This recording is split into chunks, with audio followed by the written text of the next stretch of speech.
years. As I headed into CPAC, I was the object of an Occupy threat. Here was the sentence. Mitt Romney has Secret Service, but Newt Gingrich and Andrew Breitbart don't. That was at the Heritage website, the Heritage Foundation. That was a quote from an Occupy person. These are the type of threats that they state openly that the Brian Williams of the world and the Charlie Gibsons of the world and the Scott Pelley's of the world and the CNNs of the world ignore. And so we go into these things. If there were threats from the Tea Party against the Democrats in any way, shape, or form, it would be the number one news story for weeks on end. And for the last few years and going into last week, we go to these places under the threat of violence, explicit threats of violence. The media doesn't protect us, so we're forced to hire bodyguards. And I had 3 Navy SEALs with me most of the time that I was there. Andrew, I also want to say something. There's a video up, and the left's been trying to make fun of it, but I got to tell you, I was very proud of what you did. I think you went out and confronted these guys. And look, the reality is there have been, I think, several dozen, and maybe I'm overcounting, but I think there's been 20-some rapes, at documented rapes, right, by people from Occupy at these Occupy things. And I think you went out and called these guys out about what they should do for their behavior. And I mean, I think it's a. I think I'd like to interject. Go ahead, I'd like Brandon. To interject. Yeah. I want to tell you, several years ago in 2007, when I decided to leave the left, and they wouldn't really let me go, and so I decided that I would take them on and challenge them, and I began to work with the FBI to stop some of their plots, including the RNC bomb plot of '08. I couldn't have asked for guys like Bossy and you and Breitbart to join together and really begin to headline this fight against these radicals and expose them for what they're doing. So I know that Andrew is getting a lot of grief over going out there and calling them out for their rapes, but that's exactly what they're doing. They're violent people. They're dangerous to our country. They're dangerous to our way of life and to our Constitution. And you guys, all of you guys, are headlining this effort to stop them and to expose them. So I support what Andrew did.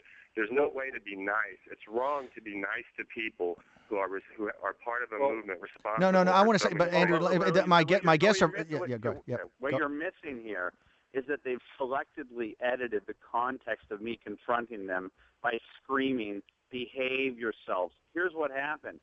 They had shut the place down. People inside, including many students and old women, were scared. What's going on outside? How come we're not allowed to leave? How come there's major police outside saying we cannot leave the hotel? The hotel was in lockdown. I said to my security guys, I want to go out there. You need to find a door that will allow for me to confront these people and to start, get a video narrative of who these people are. Let people know that they were trespassing. They walked up the driveway of CPAC. It's probably a quarter of a mile driveway from the bottom. It's private property. They got up there. They start chanting these intimidating chants, and they look menacing and threatening, as they're supposed to do. They want to scare people. They did scare people. That is selectively edited. The left and the people out there who are saying Breitbart lost it at CPAC, the context is that these people are trying to scare and intimidate people, and nobody will put that. So these people are selectively editing out the context. I am very happy that I confronted these people because I've said time and again, I'm not afraid of you.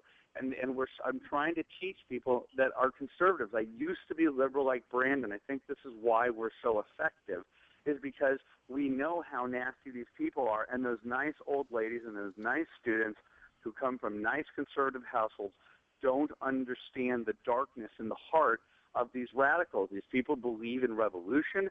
They're nihilists to their core. And so the idea that some people are getting raped, that some people are getting murdered, that there are overdoses, that there are sexual assaults, that there's a suppression of those crimes because they're fearful of it hurting the image. People on the right don't get that this is the nature of the utopia that the left wants to promise us, and why we have to start fighting back, because we're at a tipping point now. We're at a tipping point. It's either Occupy or it's America, and I'm going to fight with every bit of everything I have in me to make sure that these people don't win. My guests are Andrew Breitbart, Chairman and CEO of Breitbart.com, the Breitbart Services, and Brandon Darby, an American patriot, who are both involved in the film that we're making on Occupy en masse. Guys, it's one of the reasons I'm so proud to work with you guys. You know, coming off the Sarah Palin film with guys like Dave Bossie, Andrew Breitbart, Brandon Darby, Lee Stranahan, Pan Keys, Anita Moncrief, David Horowitz. What the right needs now is fighters. They need people with fighting spirit. We've taken this long enough. The conservative movement's been passive long enough. It's time to get fired up. And Andrew's absolutely right. And Andrew, that was your close that brought the entire crowd to its feet on Friday afternoon on your keynote speech, is that we're at a tipping point. It's either going to be one thing or the other. It's either going to be an Occupy type America with those type of brown shirt tactics, or freedom-loving Americans are going to stand up and say, I am not going to take this anymore, and we're going to fight for this country. And if anybody out there thinks that you're not going to have to fight to take your country back, you are sadly mistaken. You see the tactics of these people. You've seen what President Obama's done, the arrogance of what he's tried to do with the Catholic Church over the last week, and it's just more of that to come.